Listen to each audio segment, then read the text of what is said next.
Hi, it's Kai. Today we are going to be doing a favorites video because I haven't done one in quite a few months. Honestly, this is more of a half year favorites video, but also it's not necessarily my favorites from half of the year. It's some recent favorites too.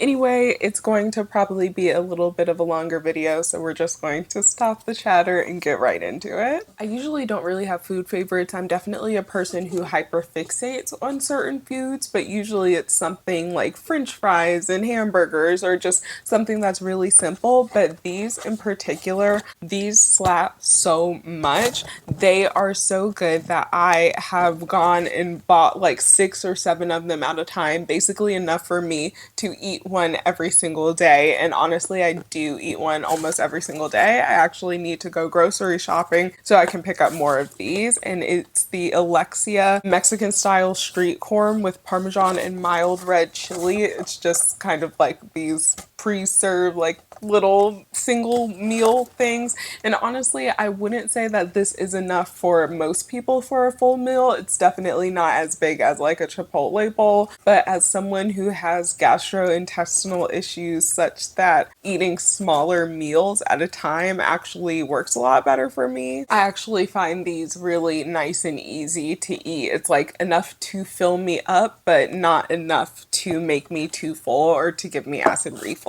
And I do add a little bit more Parmesan cheese on top of what is on here just for some added cheesiness, but overall I feel like this has pretty decent flavor and spice to it. It's not super bland, and I used to really like the Trader Joe's Mexican style street corn that they had, and then they changed it and now it's the fire roasted corn and it doesn't have like the creamy sauce that it used to. If there's someone who is in any way affiliated with Trader Joe's corporate, can we please figure out how to run that one back? Because that, I would go to Trader Joe's just for that. Those and the ghost pepper chips, those are the two things from Trader Joe's that I actually go and buy. And now that they don't really have the Mexican street corn there, I just don't really go anymore, if I'm being honest. But I really enjoy these. Again, have one basically every day and have had one every day for like the past 3 weeks at least. I have kind of a drink favorite. It's a water enhancer, or you know, a little flavor thing, kind of like the Mio, but it's the Kroger brand specifically, and this is their Refresh White Grape and Peach. And honestly, I really like the Kroger flavor boosters or water enhancers.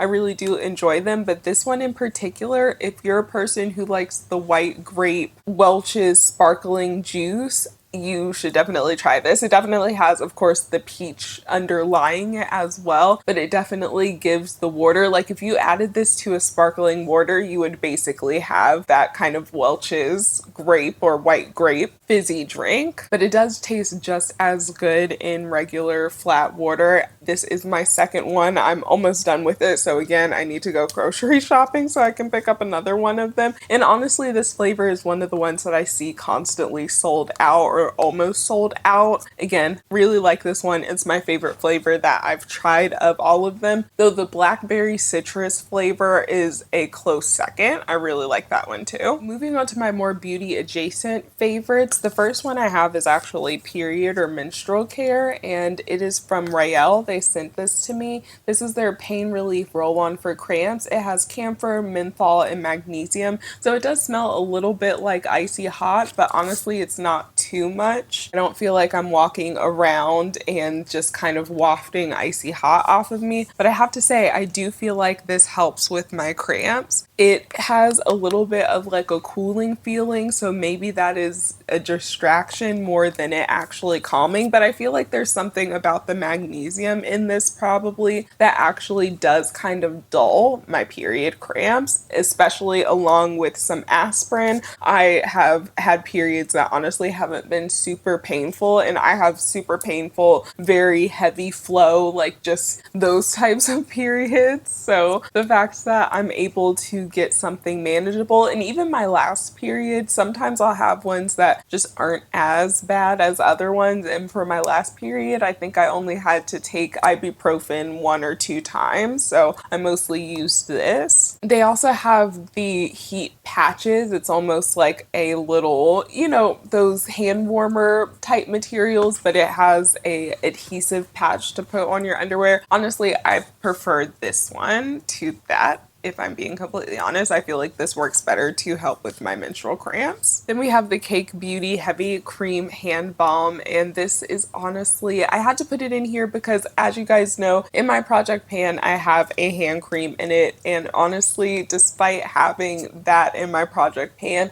I still just find myself gravitating toward this one. I feel like it's a better hand cream than the one that's in my project pan, which is the Fleur one, which the Fleur is fine, and especially if you're a person who doesn't want your hand cream to leave a lot of residue, you want it to soak in super quickly, I feel like the Fleur one is great. But for me personally, I feel like it sinks in a little bit too quick and it just leaves my hands not feeling nourished enough. Whereas this one, while it definitely is going to feel a little bit more substantial on the hands, I don't feel like it makes my hands feel really oily or greasy or like I'm gonna drop and everything's gonna slip out of my hand. But it just does make my hands feel like I actually put something on it versus soaking into my skin so completely that it just leaves my skin feeling not dry, but kind of like a baseline, like if I had come out of the shower and not put lotion on. So for me, when I come out of the shower and I don't put lotion on, especially if I use really nourishing shower products, I usually can get away with not putting any lotion on. And while I might be a little bit ashy in certain places, I don't feel super dry anymore. So that's the kind of vibe that I get from the Fleur hand cream versus this, again, feeling like I did put lotion on or just something more substantially on. The scent of this is also really nice. It's kind of like a mixture between a cake batter and almost yogurt. Like, you know, those yogurt cakes? It specifically reminds me of the Seen on TV cake making kits where you could put the, you know, it had a dome and you could basically make the cake so that it would have the middle and you could make the filling. I know y'all who are probably around my age, you know, millennials, zillennials, and those of you who are older are definitely going to know what I'm talking about. I don't know if people younger really had the As Seen on TV as much because I feel like I don't really see commercials like that on streaming. However, that's what this smells like. It smells like if you did a vanilla cake with some vanilla yogurt on the inside.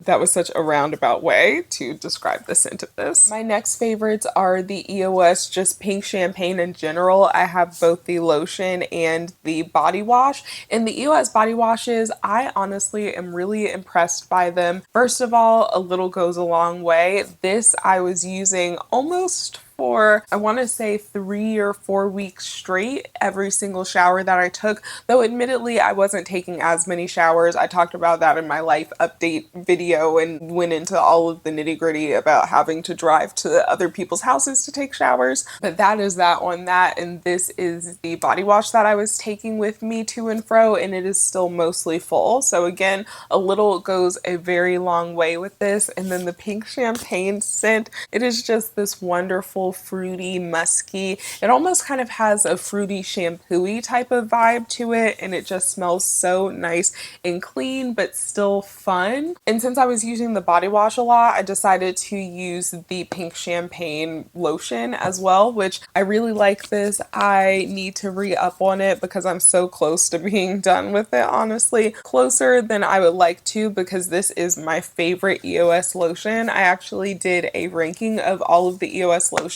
that I've tried, which is basically the entire line of them that I think they've ever come out with. And this made the top of the list. I absolutely just love this scent profile, and I feel like it matches with a lot of the fragrances that I like to wear in my collection, especially the ones that I like to wear more all year around. Again, really like these, and in general, I've always spoken very highly of the EOS lotions. I feel like they're nice and creamy and really make your skin feel nice and soft while having a good amount amount of scent to it as well. And definitely now I feel as though we're starting to get inundated with a lot of scented body care, and that category I feel like is definitely stepping up, especially for more affordable brands. But there was a time where you almost had to choose between having a lotion that smelled good and having one that actually was nourishing. And I feel like now we're getting to the point where we're having the best of both worlds. And I love that. That's what, if capitalism is going to do anything, it should do that. We should be innovating, getting a little bit better each time instead of just raising prices and just buying up the competition.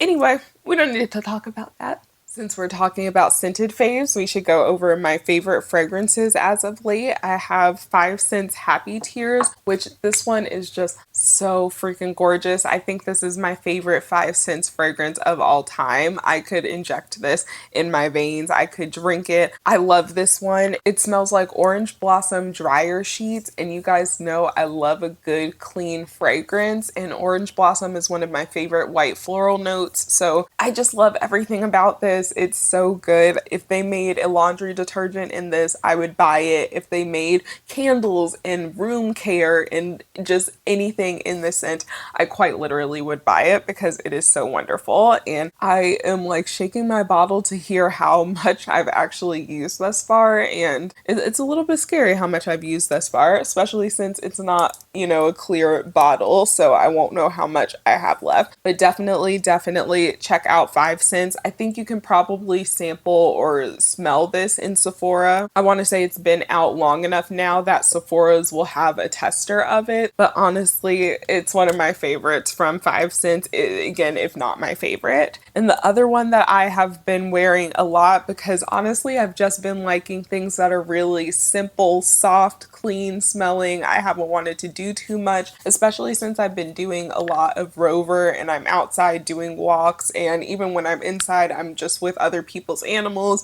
I'm not wanting to wear perfumes that are too aggressive because I don't know how sensitive that animal is to perfume and scents and stuff like that. So I've mostly just been putting on lotion and then not really putting on perfume. But if I have been putting on perfumes, it's been my more clean, fresh, skin scent ones. And this is one of them. This is Fleur de Blonde from Le Monde Gourmand. And this is almost like a clean pear musky. Like I feel like pears has a very specific type of fruity smell to it versus other fruity fragrances. I wouldn't put it as, I guess, neatly into the fruity fragrance category, but there's a muskiness to this, but there's also something that's slightly sweet as well. This is something that I've really enjoyed mixing in with Alchemia Silken Tint, and that one is kind of like a jasmine rice pudding fragrance. I feel like the musky notes in these really go well together. Some people say that this is similar to Glossier You. I personally, from what I recollect from the original Glossier You formula, felt like there was a little bit more of a sharper pink pepper type of scent, as well as something a little bit more powdery, versus this smelling, again, just mostly kind of slightly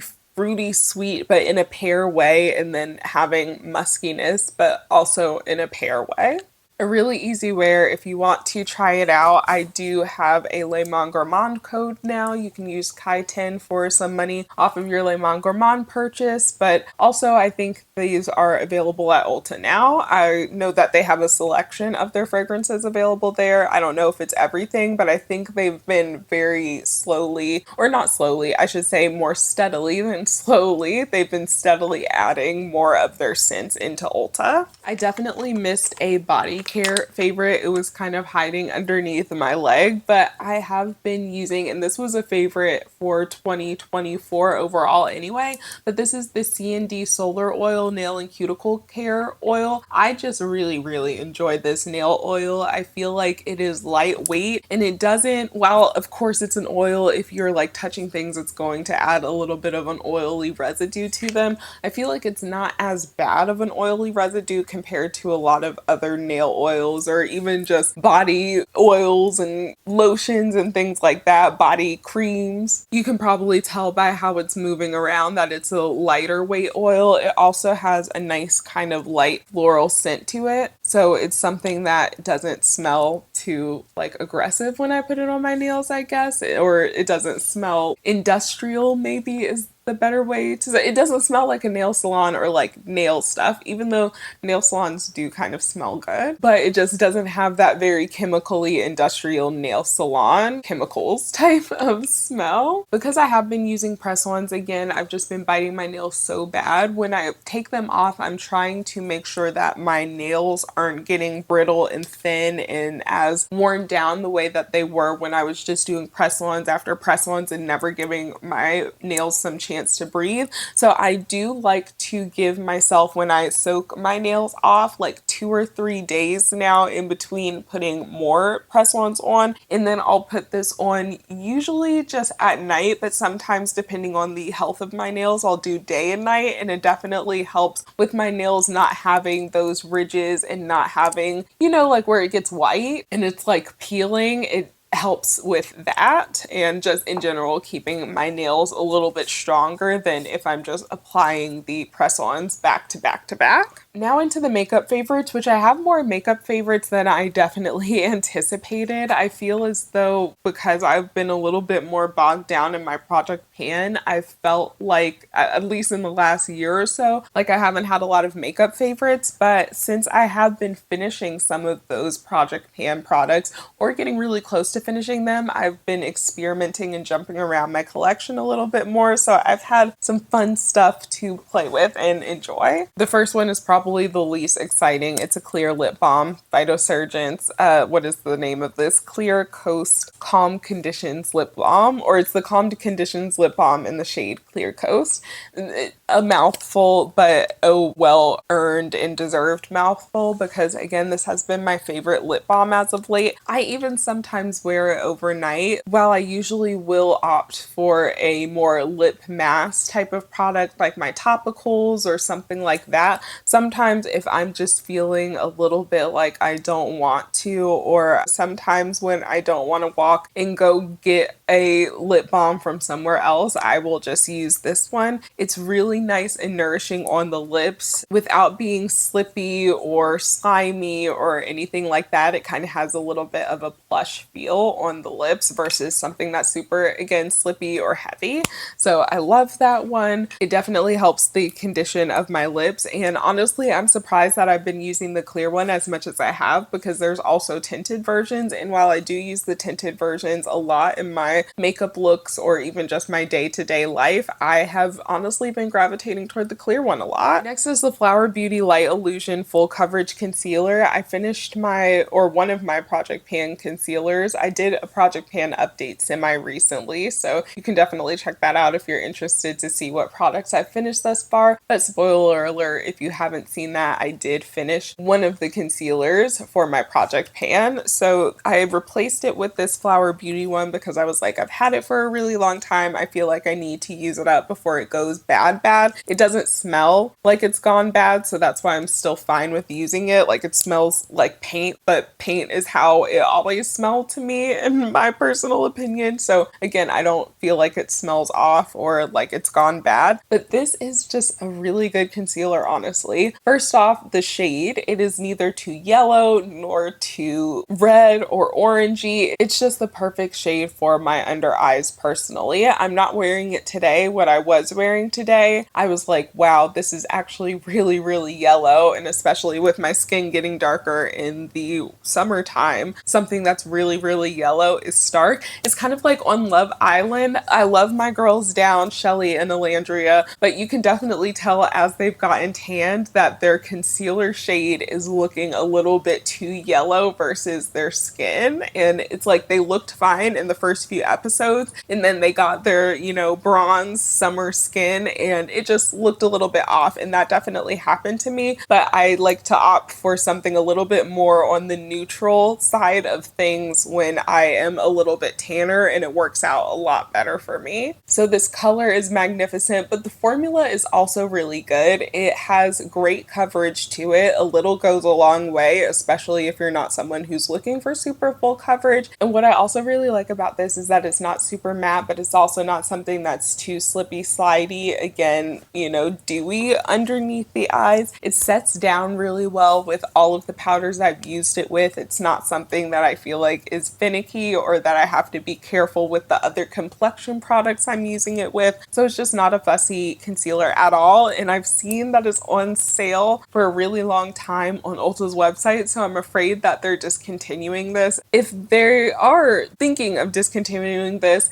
they can either send all of the shade Deep D2-3 to my house, or they can just not discontinue it. And that's one of the main reasons why I'm doing my project pan and really trying to whittle down my makeup collection, because I've bought so much makeup over the years and I'm just now figuring out what products I really like. And I'm figuring out that I really like certain products just to turn around and then be discontinued or rebranded and they're not the same. And it's just like, I could have been enjoying this at the heyday of this product, but it doesn't matter. Makeup is makeup. You can use it at whatever time. You don't need all of the best newest stuff. But speaking of newest stuff, Urban Decay sent me over their Face Bond Luminizer in the shade, well, they sent me multiple shades, but the one that I like the most, honestly, is the shade Space Cowboy. And while this is a highlighter, I've been using it more as an eyeshadow topper, and it is advertised as being multi-use. You're supposed to be able to use it on your eyes, on your face as a highlight, on your body, mixed in with lotion and all of that. I have tried the other shades, or, you know, different shades in various ways, and I know I talked in a video a long time ago when I first got these about doing a review, but I just didn't know if anyone would be interested in a standalone review of highlighters. So if you are a person who would be interested in a review of standalone highlighters, then let me know, because I still have the footage that I used and I can still get my notes together because I still have some notes written out, but I just was like, is anyone gonna really want to see this? Anyway, the shade Space Cowboy specifically, I really like on the eyes. It gives it a really nice sheer sparkle. And I've actually had the Space Cowboy powder, is that what it's called? The powder eyeshadow before. I remember getting it when Ulta had really good like gifts with purchase and point part and things like that. I know that they have good ones now, but at the heyday of Ulta, we were getting full-size eyeshadows and liners and shit. We were living the high life then, but I did have one of those shadows and I remember getting rid of it because it was just too silvery for me. I felt like the flecks of silver glitter were just a little bit too much, and I'm literally saying this as I have a more silvery eyeshadow look on right now. But there's something about this that I do like more, or maybe it's really similar to the original Space Cowboy shade,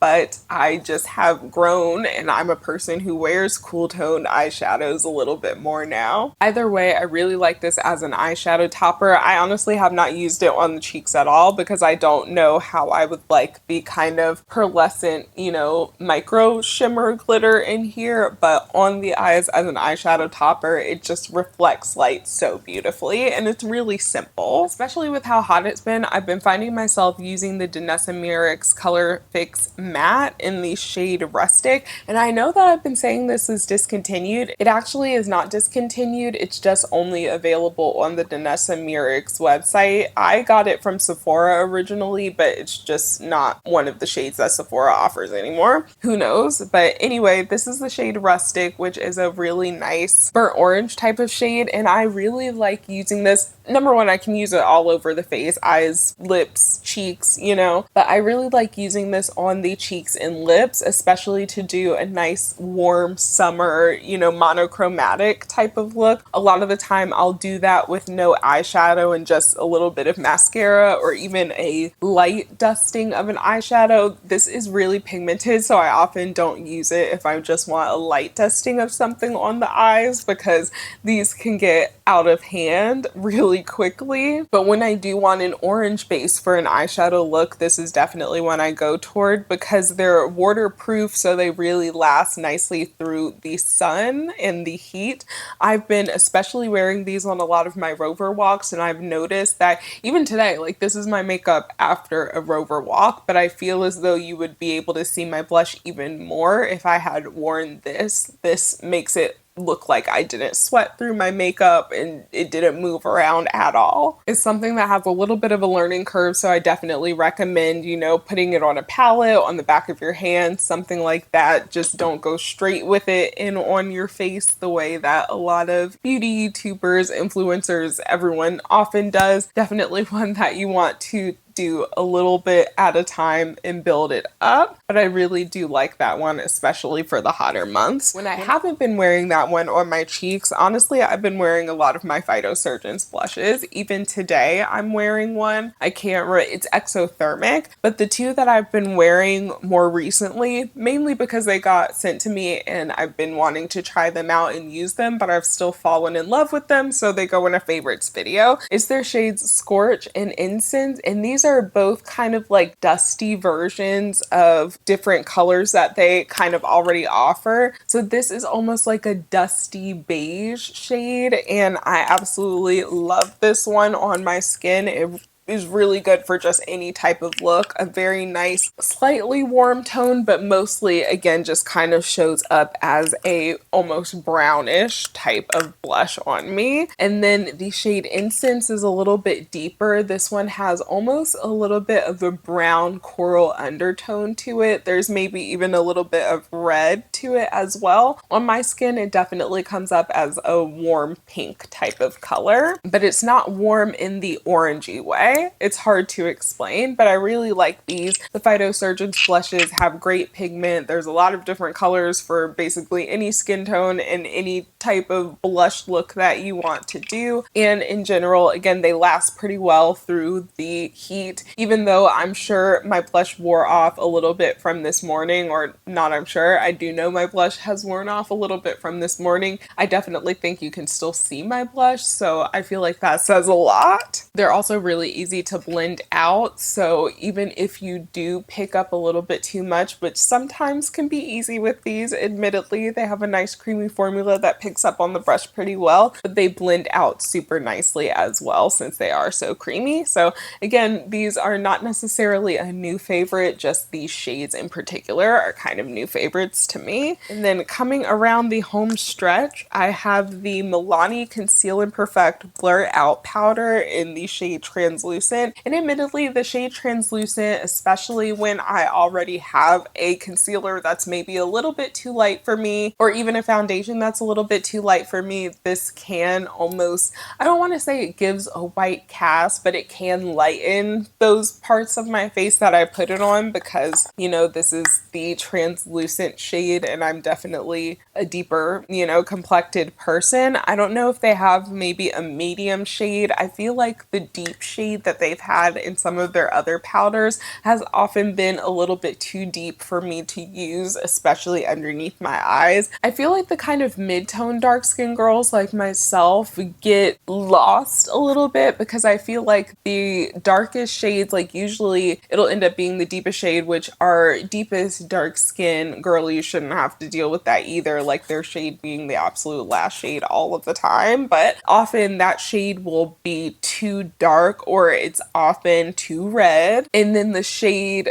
for my skin tone is often like a banana-ish type of shade, which like I said, today I had a yellowy concealer and if I had put a yellow powder on top of it, it would have just been like, ooh, that is looking, you know, kind of jaundiced. And then they usually have like their translucent shade that is a little bit light or it kind of lightens my products. But out of the powders that I've tried that are translucent, this is one that definitely does that a little bit less than the others, and the way that it looks on my skin, I'm willing to sacrifice it. This makes my skin literally look like a porcelain doll. It sets concealer so well. This is one of the powders that I go toward when I have a fussy concealer that I'm using and I'm just like, okay, my Fenty Beauty powder, which admittedly more than I would like to admit, but it is a little bit of a finicky powder with some of my products. It's not something that I can use with everything, whereas this is a powder that so far with what I've used it with, it works with everything. It sets fine. It makes everything look super nice and airbrushed. I don't always want to go for the super nice and airbrushed look, so I don't use this as my everyday powder, but when I want my makeup to look absolutely snatched, this is the powder that I've been using. Lastly is another Milani product as well. I've been really getting back into the Understatement lip liner, but this shade Rich Cocoa specifically, which is a darker brown shade, and I've just really liked the dark brown shade with a lighter color,